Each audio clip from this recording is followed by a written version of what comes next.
Hey everyone, this is Mike from Mike's Do It Yourself. Today I want to show you how to do your own garage floor coating.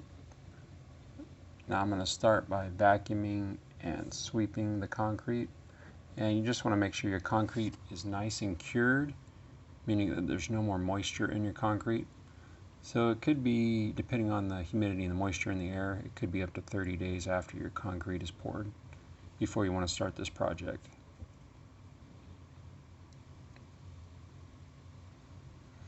Now we'll start with this etching material, and what this will do, this will get all the debris and dirt off of the concrete floor. And I believe it's citric acid or something similar to it.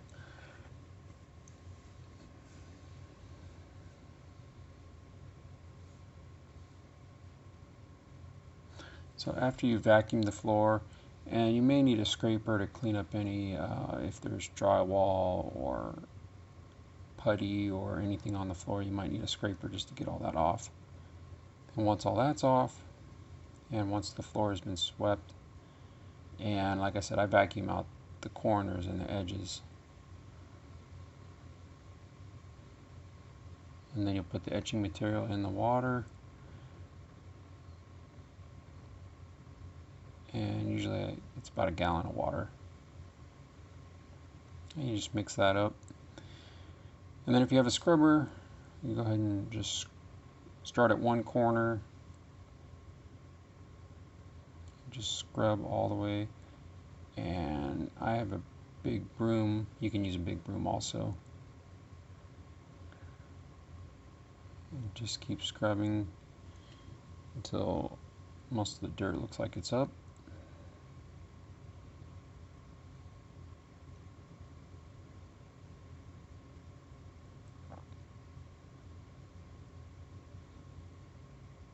And then once you scrub the floor, go ahead and hose it out. Just rinse everything. And then as you saw, I used a squeegee. And then you can also go back and sweep it one more time and vacuum it out one more time after it's all dry. Now this is all of the products here and all the materials that you're going to need. An extension pole.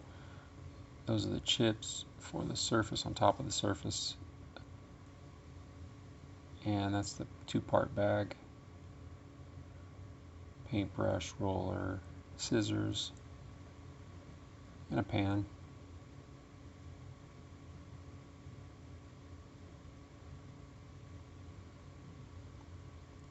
So you can start with the 2-pound bag, or the 2-part bag.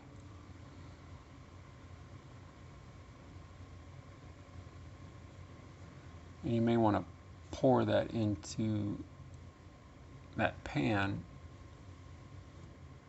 but you're a lot better off just by cutting a corner after you mix it up really well. And there's a separation in the center here that you just push one side to the other side, and then it opens it up. And you just mix it really well, I'd say for a good minute or so.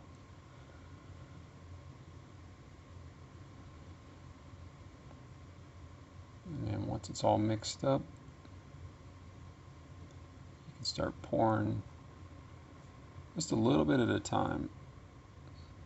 Don't overdo it. And then once you get it all spread out really well with the roller, throw the sprinkles on top.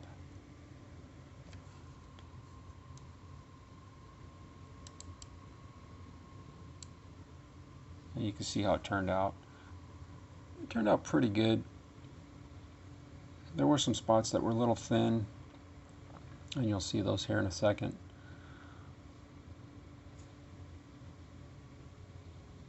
But if you leave, 4 to 6 inches right there, when you're throwing all the chips on top, you're able to overlap instead of rolling onto the chips. So just keep that in mind as you're rolling it. And this stuff dries really fast. I'd say within an hour. So you just want to do a small section at a time and just keep moving. If you have to take extended breaks, you have to go somewhere, then try to get it all done within an hour. And what I'm showing you here is just on the corners, you may want to tape, but I thought it was actually better to not tape. And then if I wanted to redo the bottom or the base, I would just paint that white and put tape on the acrylic, on the floor coating. Because the tape would be really hard to get off once it starts to dry.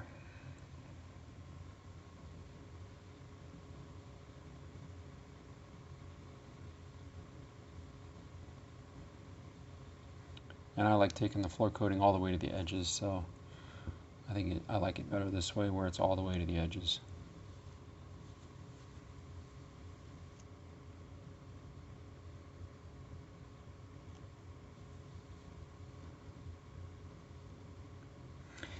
Now this product does, you don't want to let it cure in direct sunlight because you need to let it cure slowly. It takes about 8 to 10 hours for it to dry for walking, just to walk on. And for vehicle traffic, it takes about 24 to 36 hours. So you want to let it set for about a day and a half at least before you start putting vehicles on it.